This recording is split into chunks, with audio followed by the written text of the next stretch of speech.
الحمد لله وحده والصلاة والسلام على من لا نبي بعده. أعوذ بالله من الشيطان الرجيم. مثل دأب قوم نوح وعاد وثمود والذين من بعدهم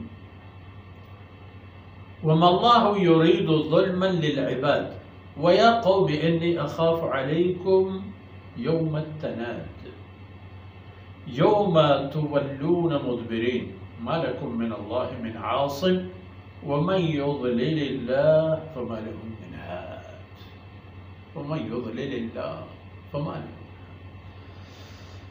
سبحانك لا علم لنا إلا ما علمتنا إنك أنت العليم الحكيم. رب اشرح لي صدري ويسر لي أمري واحلل عقدة من لساني يفقه قولي واجعل لي وزيرا من أهلي رب زدني علما وارزقني فهما.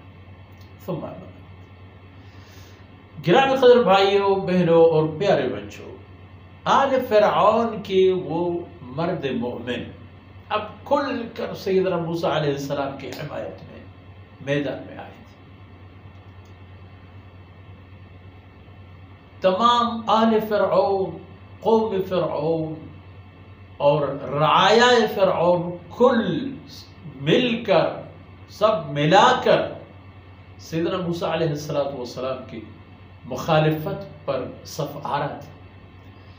مگر یہ آل فرعون جو اہل ایمان تھا، اس نے اب حقائق بیان کرنا شروع کیا. کچھ باتیں تو کل کی نشست میں ہم نے دیکھی. انہوں نے قوم سے فرمایا تھا کہ میں تم لوگوں کا حشر ان اقوام کی طرح دیکھ رہا ہوں جو تباہی کے شکار ہو کر دنیا سے گزر گئی. مثل دأب قوم نوح. وہ اقوام کون سی قومیں تھیں اور کس کی قوم تھی؟ سیدنا نوح علیہ السلام کی قوم کو اگر دیکھا جائے، تشریعی طور پر حضرت نوح علیہ السلام کے زمانے سے ہی یہ اللہ کی بندگی پر چپقلشیں شروع ہو گئی. ماننے والے اور نہ ماننے والوں کی باقاعدہ تصادم اتنی کہ جو بہت لمبی فرصت کو محیط ہو جائے. قوم نوح کا انجام کیا ہوا؟ وہ تو صفحہ ہستی سے ایسے مٹ گئے جیسے حرف غلط، اور پھر وہ قوم بھی نہیں رہی. اس کے بعد دنیا میں لوگوں نے اطاعت و معصیت کا سلسلہ شروع کیا، پھر تصادم، پھر حق و باطل، دوبارہ اللہ کی بندگی اور اللہ کی نافرمانی. اور قوم عاد اس کی ایک نشانی ہے، بطور عبرت اس کا بھی ذکر موجود ہے، یہ دیکھ لو. اور عاد کی تباہی کے بعد یہی سرنوشت اور یہی خط مشی اور یہی طرز زندگی اپنائی قوم سمود. تو قوم سمود کی بھی عاقبت کار کیا، ان کے ساتھ کیا ہوا عاقبت الامر. مثل یوم الاحزاب. تو احزاب یعنی جماعتیں، اقوام، پارٹیاں. تو سیدنا نوح علیہ السلام کی قوم اور قوم عاد، قوم ثمود، ان تمام کی عاقبت دیکھ لو اور آنکھیں کھول کے فیصلہ کرو کہ تم لوگ صحیح کر رہے ہو یا غلط. یہ جو سینہ تان کے تم کہہ رہے ہو کہ ذرونی اقتل موسیٰ، مجھے چھوڑ دو کہ میں موسیٰ کو قتل کروں.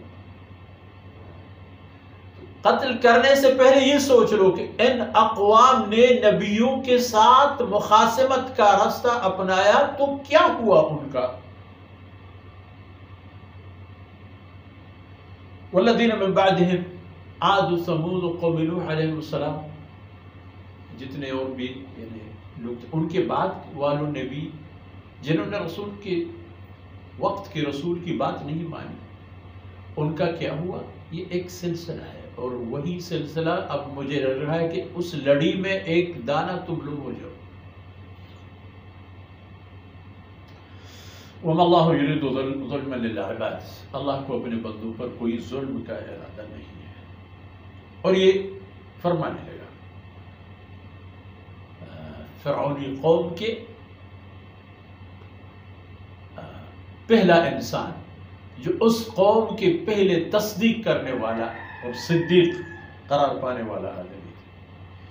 یا قوم انی اخاف علیکم عذاب یوم التناد، مجھے ڈر ہے آپ لوگوں کے لیے قیامت کے دن کے عذاب کا، یہاں تو صفحہ ہستی سے مٹا دیے جاؤ گے، عذاب میں گرفتار ہو کر سب کچھ ملیا میٹ ہو جائے گی، لیکن قیامت کے دن دوبارہ عذاب ملے گی تمہیں۔ یوم تولون مدبرین، قیامت کے دن جب میدان محشر میں یہ سب کچھ دیکھو گے تو بھاگنے کی کوشش کرو گے پیچھے کی طرف، لیکن کہاں بھاگو گے، کیسے بھاگو گے؟ ما لکم من اللہ من عاصم، اللہ کے عذاب سے کوئی بچانے والا نہیں ہوگا۔ کہاں جاؤ گے؟ جہاں بھی جاؤ گے پکڑ کر وہی حساب کتاب کا تصفیہ ہوگا۔ وَمَن يُضْلِلِ اللَّهُ فَمَا لَهُ مِنْ هَادٍ، اور جس کو اللہ گمراہ کرے تو اس کو کوئی ہدایت دینے والا نہیں ہوتا۔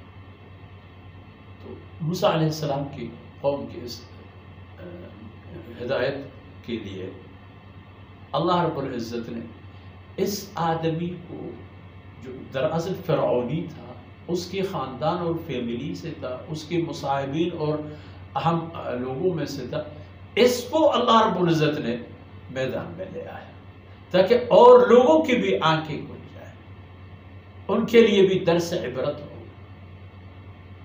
تو اگر دیکھا جائے ہر دور کے حق و باطل کے معارک میں اس سے سرپرے ایک آدھ انسان نمونہ ہو کر آ جاتے ہیں درمیان میں، تاکہ عام لوگوں کا رجحان اور ان کی سوئی ہوئی قسمت وہ جاگ جائے، وہ سمجھ جائے کہ وہ تو تباہی کی طرف آ رہے ہیں یا تو تباہی کے منتظر ہیں جو ان کی طرف آ رہی ہے، تو بہتر ہے کہ اپنی جان بچائیں اور اللہ کی نافرمانی سے بھاگ کر اللہ کی اطاعت کی طرف چلے جائیں۔ اور یہی بات آل فرعون کی تھی، اور اس کی کچھ باتیں اور بھی ہیں جو انشاءاللہ اگلے نشست میں بیان کی جائیں گے۔ وصلی اللہ علیہ نبینا محمد وعلی آلہ وصحبہ۔